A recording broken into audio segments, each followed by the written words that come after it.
श्री ओम प्रकाश सिक्का बम्बई में 16 वर्ष की लंबी अवधि तक एक औद्योगिक प्रतिष्ठान में इंजीनियर के पद पर कार्यरत थे।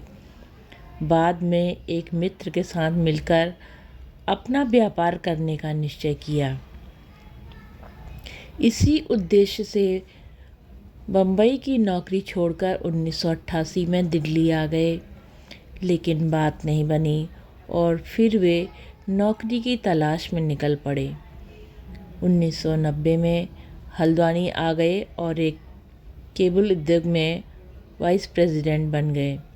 इसी बीच मुंबई में औद्योगिक प्रतिष्ठान वालों ने उनके ऊपर एक झूठा मुकदमा दर्ज कर दिया कि वे अपने साथ एक गुप्त प्रौद्योगिकी ले गए। मुकदमे के सिलसिले में श्री सिक्का जी को बार बार मुंबई जाना पड़ता था, इसलिए काफ़ी परेशान रहने लगे।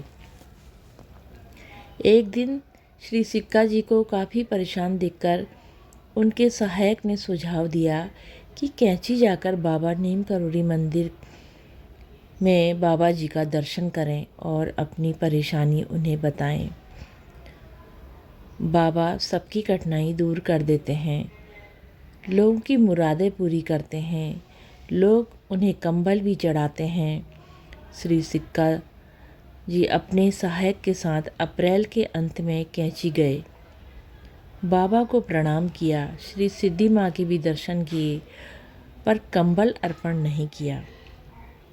इसके 8 दिनों बाद 5 मई 1990 को इनकी फैक्ट्री वाले मकान में एक बूढ़ा सा साधु आया और बोला, मुझे बद्रीनाथ जाना है, एक कंबल खरीदूंगा, रुपये दे दो।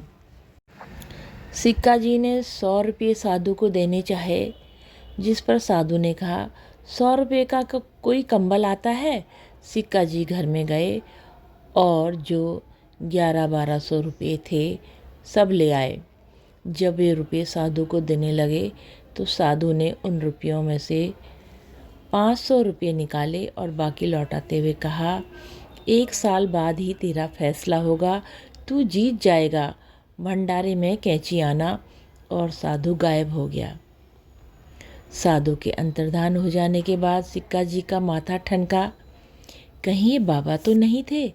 सिक्का जी तुरंत दौड़कर फाटक की तरफ भागे, शायद साधु मिल जाए, लेकिन बाबा तो अंतर्धान हो चुके थे, वो कहाँ मिल पाते।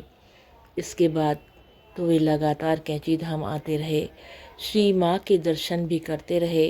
उन्होंने बाबा को एक कंबल भी अर्पित किया, यद्यपि उसकी कीमत 500 रुपये बाबा को पहले ही दे चुके थे। बाद में वे कैंची आए और श्री माँ से बोले कि मुकदमे के सिलसिले में मुंबई जाना है। श्री माँ ने मना कर दिया। माँ, नहीं जाऊंगा तो केस बिगड़ जाएगा, सिक्का जी ने कहा। जब बाबा ने ये कह दिया कि आप जीत जाएंगे तो फिर वहाँ जाने की कोई आवश्यकता नहीं है, बाबा सब ठीक करेंगे, आप ही जीतेंगे, श्री माँ ने दृढ़तापूर्वक कहा। सिक्का जी ने माँ की ये बात मान ली और मुंबई नहीं गए।